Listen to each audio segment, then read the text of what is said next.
You grew up in Ohio, middle of it. The kind of town that has a Walmart and a Dollar General and not much else between them. Your father worked the line at a distribution center for 19 years. Same shift, same badge, same parking spot. He called it security. You believed him because you were 12 and he said it like a fact. You go to a state school on loans, business administration because someone told you it was practical. You graduate into a job market that's been rearranged while you were in class. 3 months of applications. 64 rejection emails. Most of them are automated. You can tell by the timestamp. Nobody's awake at 2:47 a.m. rejecting you. A program is. You land at a mid-sized logistics company. Routing software, warehousing contracts, the kind of company that exists inside the supply chains of companies you've actually heard of. Your title is Operations Coordinator. You coordinate spreadsheets and phone calls and the gap between what the system says should happen and what actually does. You're good at the gap. That turns out to matter. 3 years in, you get promoted. Senior Coordinator. Small raise. Your name goes on a few internal reports. You train 2 people who are younger and cheaper. You don't think about that part.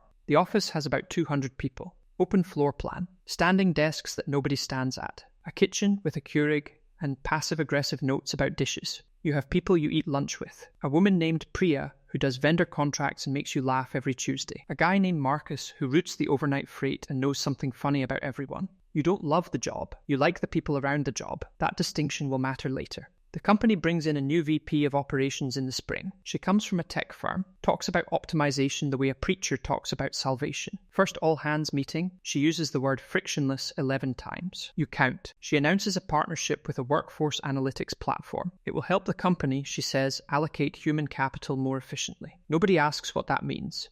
Everyone already knows. The platform is called something clean and forgettable. 4 letters, no vowels. It integrates with your calendar, your email metadata, your badge swipes, your task completion rates, your response times on internal tickets. It doesn't read your emails, they say, just the patterns around them. How fast you reply, what time, how often you initiate versus respond, whether your output clusters around deadlines or distributes evenly. It builds a picture, they say, a productivity profile. You don't change how you work. You figure you're solid. 3 years of good reviews, a promotion, a manager who likes you. You have no idea what the picture looks like. Nobody tells you. That's not how the picture works. 6 months after the platform rolls out, the company announces a restructuring, efficiency initiative, 12% workforce reduction. The language in the memo is careful and bloodless. Right sizing, realigning resources to core competencies. You read it twice and feel nothing because it doesn't sound like it's about people. It is about people. The meetings happen in a conference room on the 3rd floor, 10-minute slots.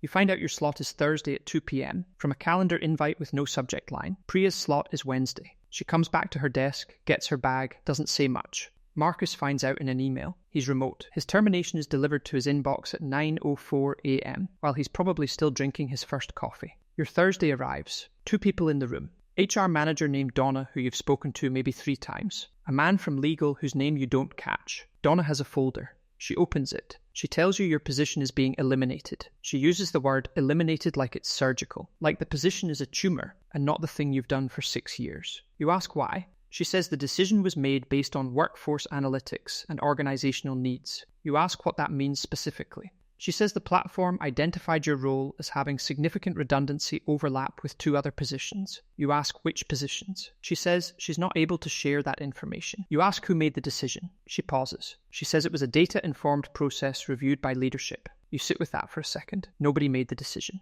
The decision was the output of a system that ingested 6 years of your behaviour and determined you were redundant. Some metric you never saw, measuring something you were never told mattered, compared against people you didn't know you were being compared against, calculated a number. The number was low enough. That was the meeting. Donna slides a folder across the table. Severance. 8 weeks. Cobra information. An ENDA. She tells you you'll have 2 hours to collect your belongings and that your access will be deactivated at 5 p.m. She asks if you have questions. You have nothing but questions. None of them have answers in that room. You take the elevator down with a banker's box. Laptop charger. A plant you've kept alive for 4 years. A coffee mug with a chip in the handle. The box is lighter than 6 years should weigh. You apply for unemployment. The system asks you to verify your separation reason. You select position eliminated. The system asks a follow-up. Was the elimination due to performance? You click no. The system does not ask what it was due to. The system approves your claim in 9 days. You apply for jobs. 78 applications in the first 2 months. The confirmation emails come instantly. The rejections come on a delay, Tuesday mornings mostly,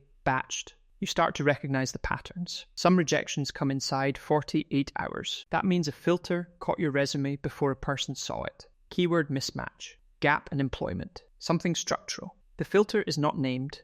It doesn't have to be. You get 11 first-round interviews. 7 of them are with HR software that records your face and analyzes your word choice and pacing and rates your responses on a scale you're not shown. You talk to a screen. The screen processes you. 3 of those advance. 1 becomes an offer. The salary is $4,000 less than what you were making. You take it because the severance ends in 6 weeks. The new job is fine. Different company, similar floor plan. You meet people. You learn the systems. You do the work. But something has shifted in how you relate to it. You keep a folder on your desktop. Performance reviews, email confirmations, project outcomes, documentation of what you did and when, evidence. You're building a case in real time for a jury that may never exist. You do this without thinking about it. It just seems necessary now. Priya lands somewhere after 4 months. She texts you about it. You get lunch once. She says she still doesn't know why her and not someone else. You say you don't either. You eat sandwiches and talk about the Keurig and don't say what you're both thinking, which is that there is no reason,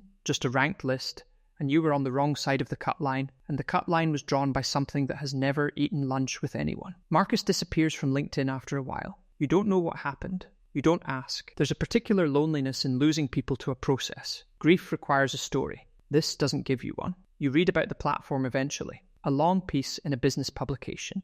The company that built it has clients in 40 industries. Their algorithm factors in over 300 behavioral signals. The piece quotes their CEO. He says the system removes human bias from workforce decisions. He says this like it's a virtue. The reporter doesn't ask who built the bias into the 300 signals. Nobody asks that question. It doesn't have a clean answer.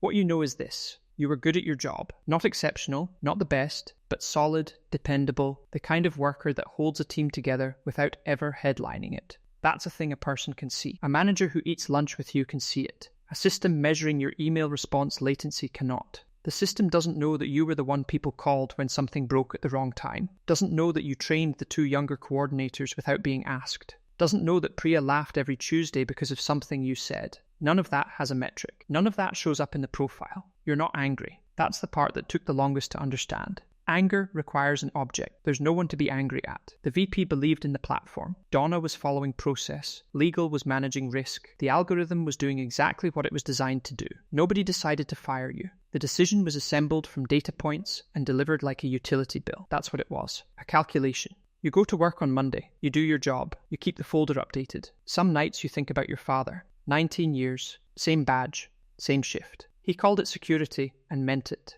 He wasn't wrong for his time. You're not wrong for yours. You've just learned something he didn't have to know yet. That the thing between you and the door isn't loyalty or performance or relationships. It's a number. And somewhere in a data center in a city you've never visited, that number is being updated right now. You just can't see it. That story is fiction. But somewhere right now, calendar invite just landed in someone's inbox. No subject line. Thursday at 2 p.m. They're staring at it the same way, already doing the math. If this hit different, drop a comment. Subscribe for more. See you in the next one.